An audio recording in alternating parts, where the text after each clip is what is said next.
শ্রী শ্রী রামকৃষ্ণ কথামৃত শ্রীম কথিত তব কথামৃতং তপ্ত জীবনং কবিবিরীড়িতং কলমশাপহং শ্রবণ মঙ্গলম শ্রীমত্ততাতং ভুবি গৃণন্তি ये ভুরিদা জনা।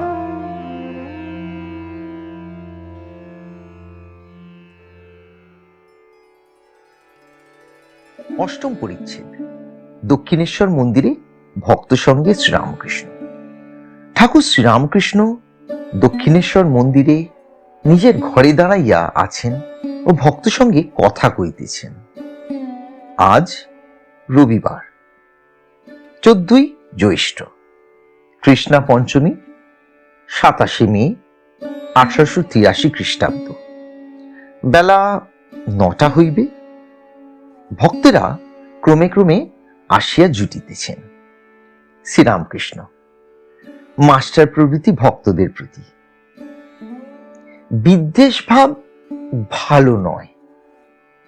শাক্ত, বৈষ্ণব, বৈদান্তিক এরা ঝগড়া করে, সেটা ভালো নয়। পদ্মলোচন বর্ধমানে সভাপণ্ডিত ছিল।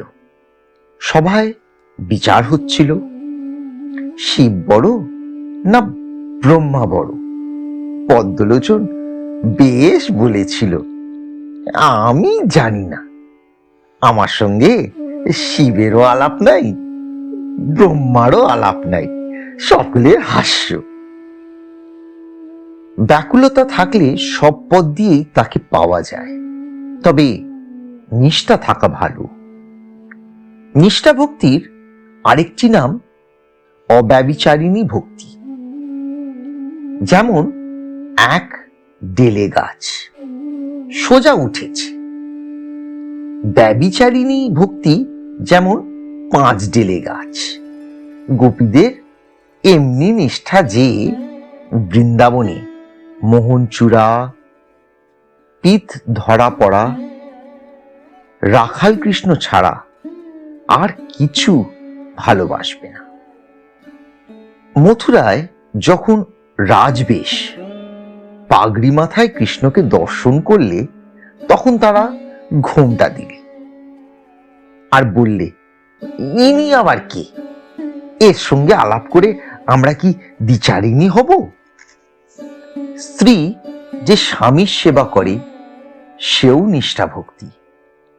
দেবর ভাসুরকে খাওয়ায়, পা ধোয়ার জল দেয়, কিন্তু স্বামীর সঙ্গে অন্য সম্বন্ধ। সেই রূপ নিজের ধর্মতেও নিষ্ঠা হতে পারে।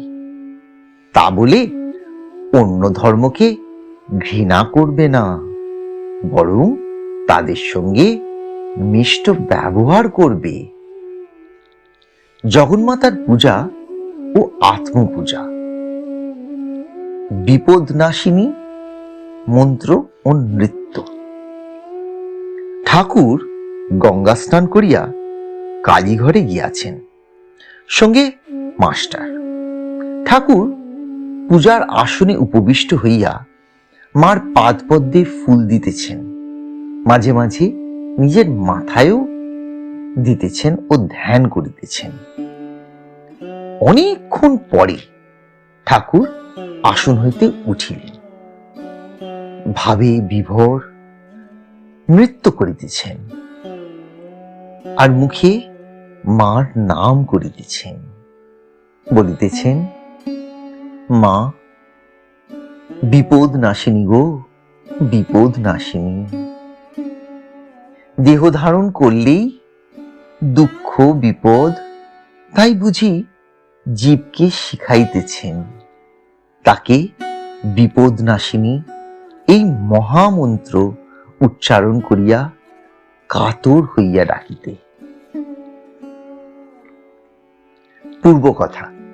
শ্রীরামকৃষ্ণ ও ঝামাপুকুরের নকুর বাবাজি। এবার ঠাকুর নিজের ঘরে পশ্চিম বারান্দায় আসিয়া উপবিষ্ট হইয়াছেন। এখনো ভাবাবেশ রইয়াছে। কাছে রাখাল, মাস্টার, নকুর বৈষ্ণব প্রভৃতি। নকুর বৈষ্ণবকে ঠাকুর 28-29 বছর ধরিয়া জানেন। যখন তিনি প্রথম কলিকাতায় আসিয়া ঝামাপুকুরে ছিলেন ও বাড়ি বাড়ি পূজা করিয়া বেড়াইতেন, তখন নকুর বৈষ্ণবের দোকানে আসিয়া মাঝে মাঝে বসিতেন ও আনন্দ করিতেন। পেনেটিতে রাঘব পণ্ডিতের মহোৎসব উপলক্ষে নকুর বাবাজি ইদানিং ঠাকুরকে প্রায় বর্ষে বর্ষে দর্শন করিতেন। নকুর ভক্ত বৈষ্ণব, মাঝে মাঝে তিনিও মহোৎসব দিতেন। নকুর মাস্টারের প্রতিবেশী। ঠাকুর ঝামাপুকুরে যখন ছিলেন গোবিন্দ চাটুর্যের বাড়িতে থাকিতেন। সেই পুরাতন বাটি নকুর মাস্টারকে দেখাইয়াছিলেন। ঠাকুর ভাবাবেশে গান গাইতেছেন। কীর্তন। সদানন্দ মই কালী মহাকালীর মন মোহিনী, সদানন্দ মই কালী তুমি আপন সুখে আপনি নাচো, আপনি দাও মা করতালি, সদানন্দ মই কালী। আদিভূতা সনাতনী শূন্য রূপা শশীবালী, আদিরূপা সনাতনী শূন্য রূপা শশীবালী, ব্রহ্মাণ্ড ছিল না যখন তুই মুন্ডমালা কোথায় পেলি, সদানন্দ মই কালী।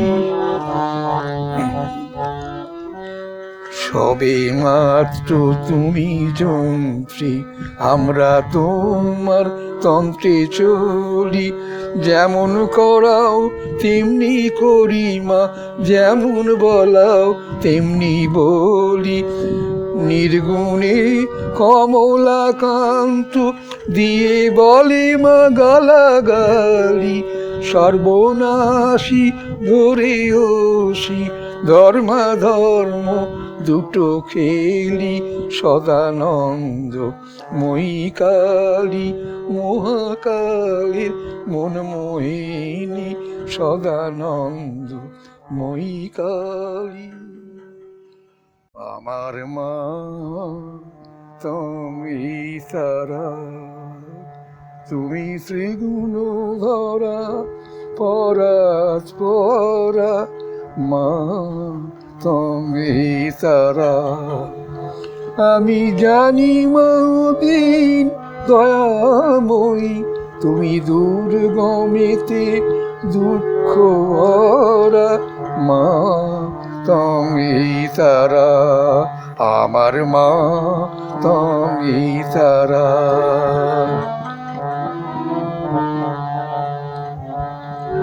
তুমি সন্ধ্যা, তুমি গায়ত্রী, তুমি জগদ্ধাত্রী গো মা,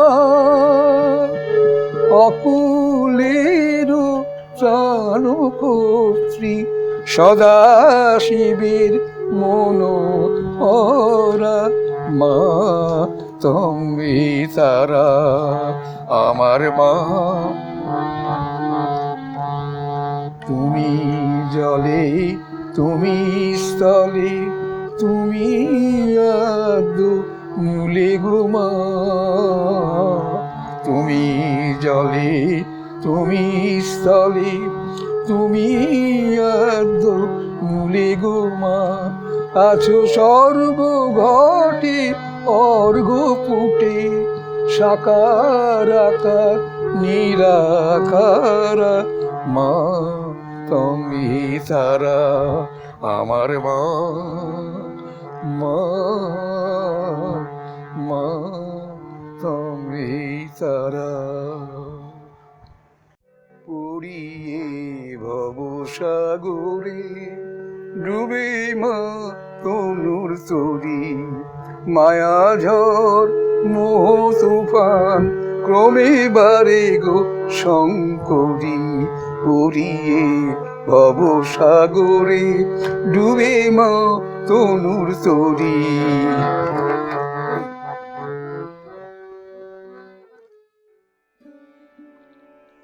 শ্রীরামকৃষ্ণ ভক্তদের বলিতেছেন, সংসারীদের সম্মুখে কেবল দুঃখের কথা ভালো নয়, আনন্দ চাই। যাদের অন্নাভাব তারা দুদিন বরং উপোস করতে পারে, আর যাদের খেতে একটু বেলা হলে অসুখ হয় তাদের কাছে কেবল কান্নার কথা, দুঃখের কথা ভালো নয়।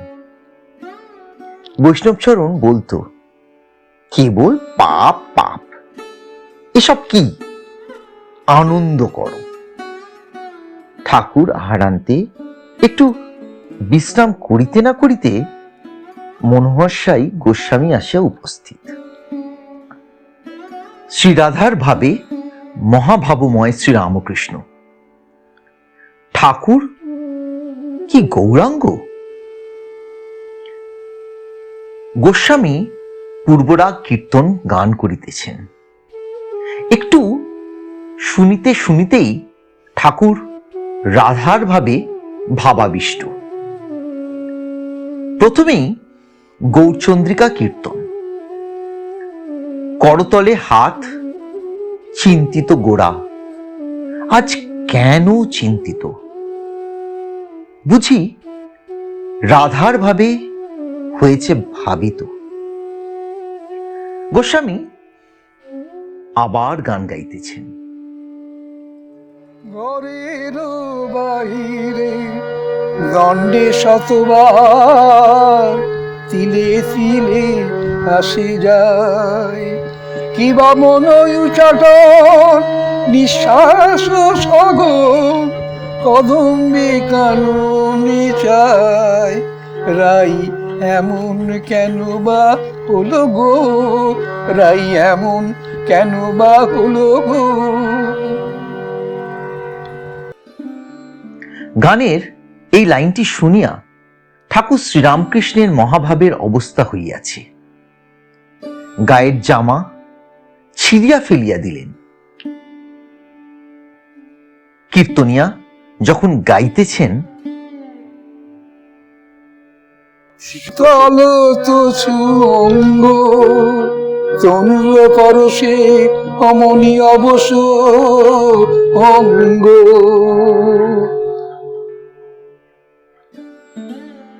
কেদার দৃষ্টি।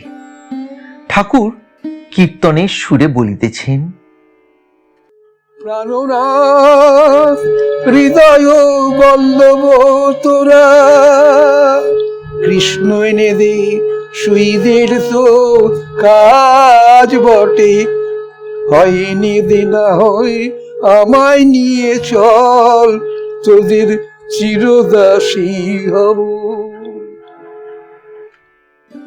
গোস্বামী কীর্তনিয়া ঠাকুরের মহাভাবের অবস্থা দেখিয়া মুগ্ধ হইয়াছেন। তিনি করজোরে বলিতেছেন, আমার বিষয় বুদ্ধি ঘুচিয়ে দিন। শ্রীরামকৃষ্ণ সহাস্যে, সাধু বাঁসা পকড় লিয়া। তুমি এত বড় রসিক, তোমার ভিতর থেকে এত মিষ্ট রস বেরুচ্ছে। গোস্বামী, প্রভু, আমি চিনির বলদ, চিনির আস্বাদন করতে কই পেলাম। আবার কীর্তন চলিতে লাগিল। কীর্তনিয়া শ্রীমতীর দশা বর্ণনা করিতেছেন। কোকিল কুলকুর্বতী কলনাদম। কোকিলের কলনাদ শুনে শ্রীমতীর ব্রজধ্বনি বলে মনে হচ্ছে। তিনি জৈমিনীর নাম করছেন আর বলছেন, সখী, কৃষ্ণ বিরহে এ প্রাণ থাকিবে না।